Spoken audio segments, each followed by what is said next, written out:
بسم اللہ الرحمن الرحیم۔ Welcome to happy life. میں ہوں شمع نہید۔ سب دیکھنے اور سننے والوں کو السلام علیکم۔ معزز دوستو، آج میں آپ کو بتاؤں گی ٹائٹینک کی تاریخ اور ٹائٹینک جہاز کس وجہ سے ڈوبا، جدید تحقیق نے جہاز کے ڈوبنے کا کیا نیا انکشاف کیا، اور ٹائٹینک کے ملبے کو پانی سے کیوں نہیں نکالا گیا، اور سم دلچسپ، دل فریب اور معلوماتی باتیں ٹائٹینک کے بارے میں جانیے۔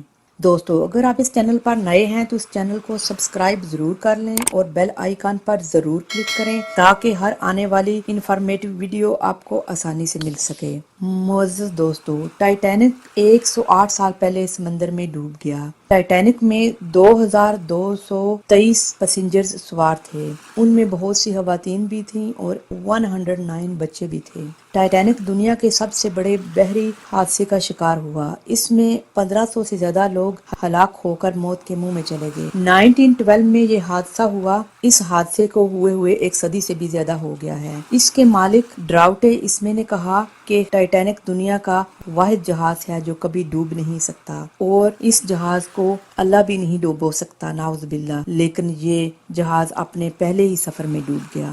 جس وقت یہ جہاز ڈوبا، اٹلانٹک اوشن اس دن بہت سرد تھا۔ اس کا ٹیمپریچر 0 سے بھی زیادہ نیچے چلا گیا اور صرف 3 ہی گھنٹوں میں ٹائٹینک اٹلانٹک اوشن کے سخت ٹھنڈے اور برفیلے پانی میں ڈوب گیا۔ سنو دوستو، ٹائٹینک برطانیہ کے شہر ساؤتھ ایمپٹن سے روانہ ہوا۔ اس کو امریکہ کے شہر نیو یارک جانا تھا، لیکن 4 دن سفر کرنے کے بعد اپریل 14، 1912 کو رات 11:40 پر ٹائٹینک آئس برگ سے ٹکرا کر ڈوب گیا۔ اس میں جان بچانے والی کشتیوں کی تعداد 48 ہونی چاہیے تھی، لیکن اس کے مالک نے اس جہاز کو انسنکیبل قرار دے کر کشتیوں کی تعداد 20 کر دی۔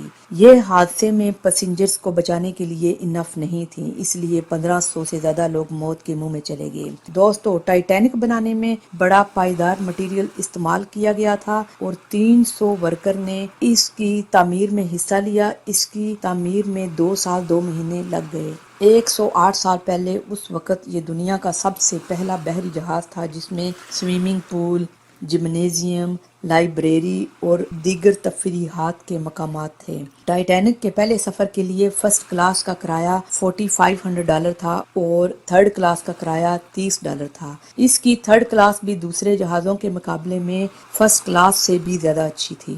ٹائٹینک کی لمبائی 882 فٹ، 92 فٹ چوڑائی، 175 فٹ اونچائی اور 4,63,628 ٹن اس کا ویٹ تھا۔ یہ بہت مضبوط اور سٹرانگ جہاز تھا۔ ناظرین گرامی، ذرا غور کیجئے، ذرا سوچئے کہ کیا یہ حادثہ ایک آئس برگ یعنی کہ برف کے ایک تودے سے ٹکرانے پر ہوا؟ ذرا ٹھہریے، سوچئے کہ ایک اتنا سٹرانگ اور مضبوط جہاز ایک آئس برگ سے ٹکرانے پر کیسے ڈوب سکتا ہے؟